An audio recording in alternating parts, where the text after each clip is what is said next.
All right, so we're going to stick our train into a title block. We want to create a parts list for our train. And this is what it should end up looking like. Basically, we have our assembled view, but we have an exploded view identified with balloons for each part, and of course the parts list. So this is what we want to end up with. So how do we get here? Well, we need to make sure we have, of course, all of our parts done. We need to create the assembly. We need to create an IPN drawing and tweak out at least one of each part and save that IPN as an exploded view. Once we have that, then we can go in and start setting this up. So I'm just going to delete everything that's here and show you from scratch how we get here. So start with your title block. And we're going to we're going to go up here to place views and bring in our base view, which is going to be our exploded view. So when you select base view, it's going to ask you to go find it.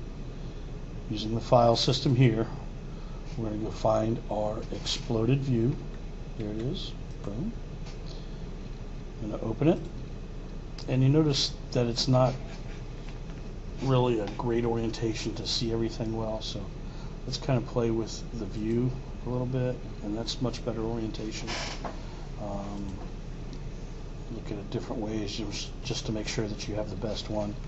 When you're actually tweaking your components out, you want to keep this in mind, the way you tweak your components out so that you can see everything nicely.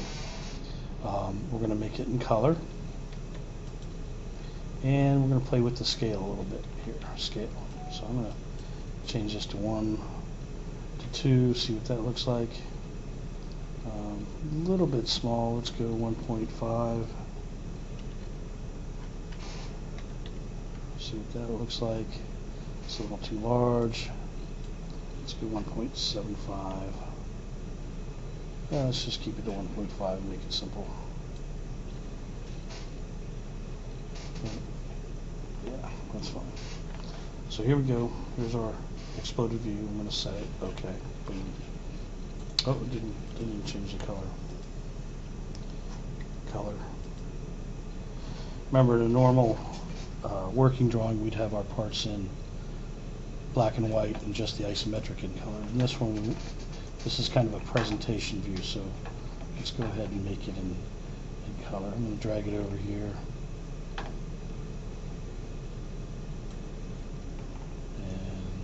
And maybe a little bit too close to the margin, so let's keep it here. So then we'll put our parts list down here. So now we've got our exploded view. We want to start to annotate this. So we're going to go up to Annotate tab and go over to Balloon. This is where we identify the parts. So I'm just going to click on it. And the process is basically you click on it, and the first part that you select, it doesn't matter which one it is, the first part that you select, it's going to pop up and ask you, okay, this is the properties, this is where we're going to store the file, is this where you want to start? You just hit OK. And it's going to put the little arrow select on your click, and then you're going to left click, and then you can drag it another direction you want, or you can left click again, or right click and hit continue. So the process is left click on the edge of the part, drag it out, left click, right click, continue. Left click, right click, continue. Just keep doing that with all your parts.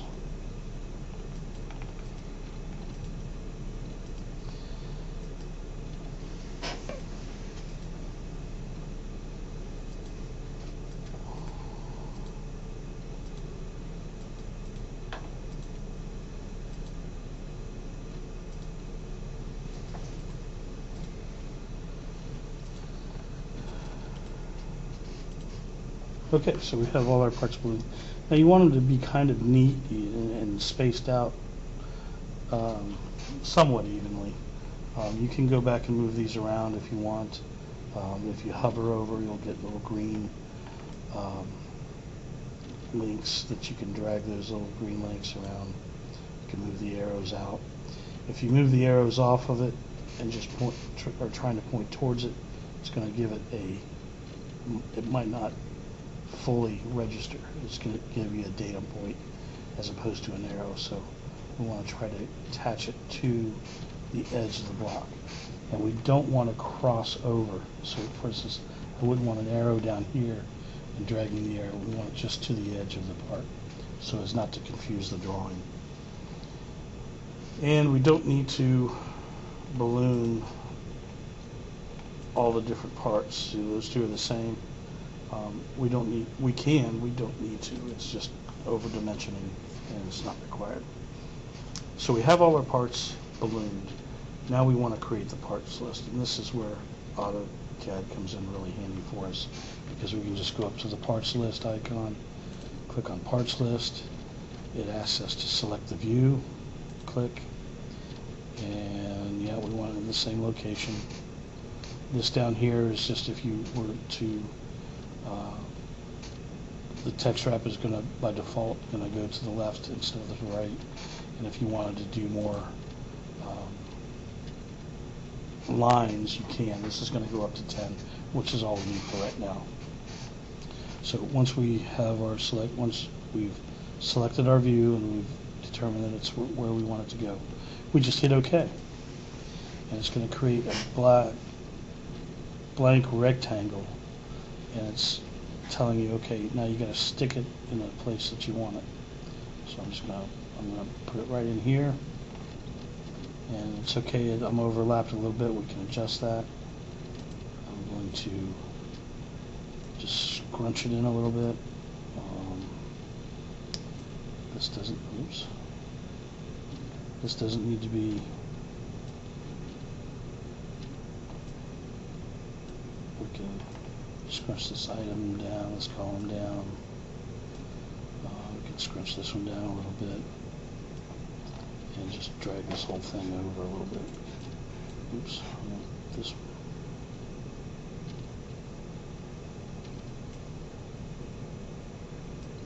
That way it doesn't interfere with our actual part. So you notice that there's a description item here. We can fill this out, or we can alter things in here in our drawing parts list by just editing this block. But you'll notice, let's take a look at the block first. It gives you a title, it gives you a column heading, it gives you the item number, and it gives you a quantity, and of course what the part was called. Whatever you named the part, that's what's going to appear in the part number here. We can change all this by right-clicking and edit parts list. And if you need to change anything, you can change numbers here. If you want to have two cow catchers, I guess you could. And in the description part, we just put in some narrative description. I'll just say this is PVC plastic blue. The axle peg is steel. Cow catcher is steel. Chrome. Stack is PVC. Blue. Chrome. And so forth and so on. Iron magnet, pitch peg steel, and I made it chrome. You can call it red if yours is red, or whatever you want to do. It's just a way to edit this. You can edit the part. Maybe you can. And there's other ways to modify this by editing the column headers and stuff like that. But we'll get into that a little bit later. So hit apply. And it'll populate your parts list. Hit OK. We're done. Don't forget to fill out your title block by going to the field text, left-clicking,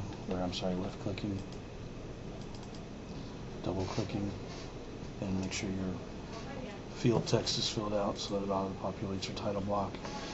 And it's a good idea with an exploded view version to give them a little idea of what it looks like all put together. So I'm going to go back up here to place views and place in an assembled view. So I would go find an assembly, open it. I set it too quick. Assembly, open, and I'm going to move it up here. It's a little bit larger. Don't really like that view too much. Let's make it a little bit smaller. Say 3, see what that looks like. Yeah, that's not bad. So we'll put that up here in the right hand corner. And this is what our assembly would look like. Ha. I escaped instead of hit select. Assemble view. Assembly, open. Up here. Again, we're going to change it to 3. It's going to be in color. Move it up here. Okay. And if you need to annotate, put in some text, you can do that. Assembled view.